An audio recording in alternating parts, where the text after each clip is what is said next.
them having more than one job. Or in every family for somebody to at least be underemployed or unemployed in the current economic circumstance.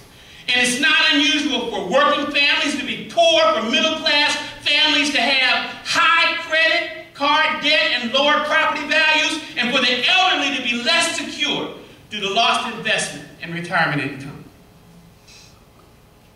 And then the fourth point I was going to make, which has been so aptly made by all of you, is that the population of the country is changing.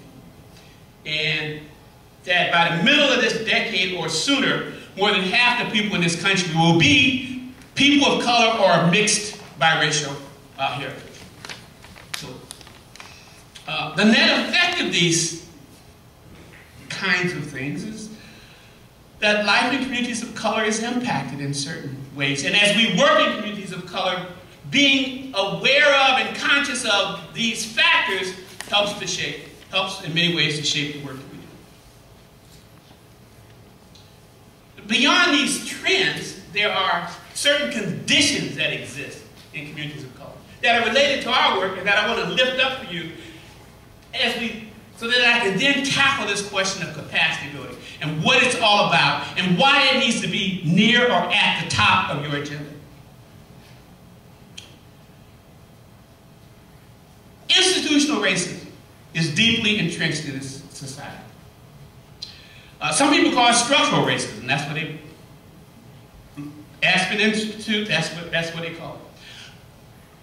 People that are progressives in many ways call it white supremacy. It's the same deal, y'all.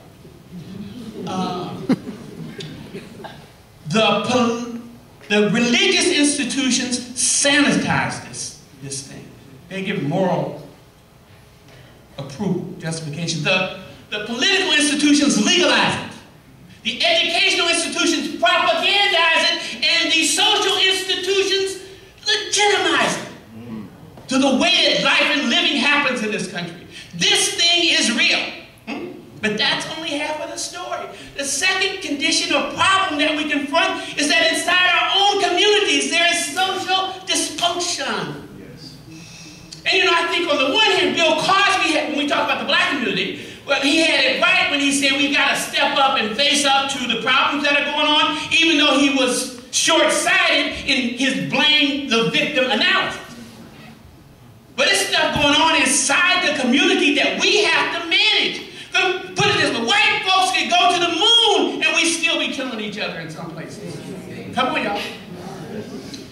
And then our work is to be in the business of changing communities, and no matter where we go, the people who we are in the business of serving don't have adequate representation and voice.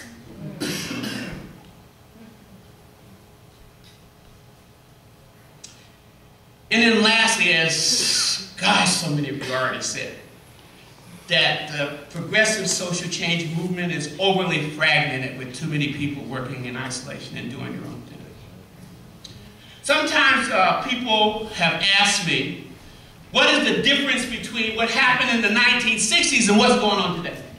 And I'm oversimplifying it, but in the 1960s, that was characterized as an era of mass movement.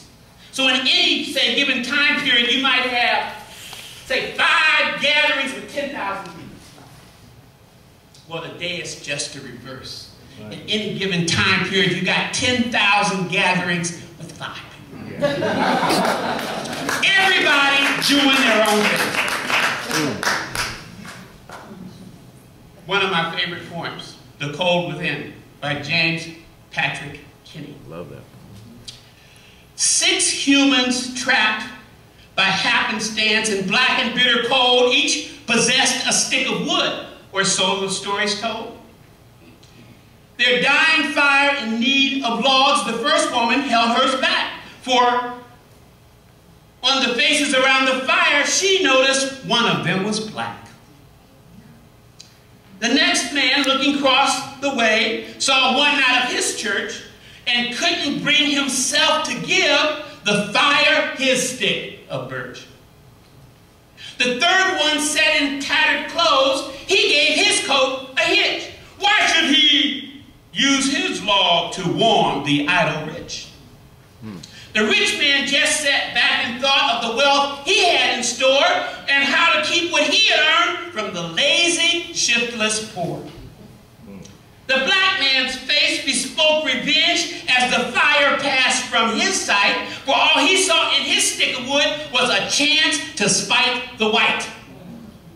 And the last man, woman of this forlorn group did not accept for gain, giving only to those who gave was how they played the game. The logs held tight in death still's hands was proof of human sin. They didn't die from the cold without. They died from the cold within.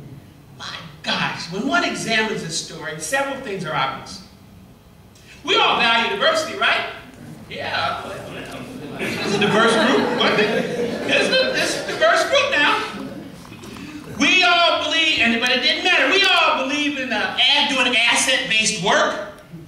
They all had an asset, right? Didn't matter. Huh? Yeah. Having an asset ain't enough.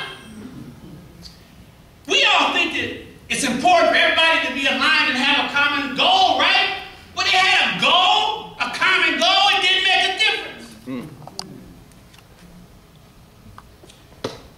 Both within our communities and across our communities, this isolation, this working alone, this unwillingness to connect and move forward together stifles our work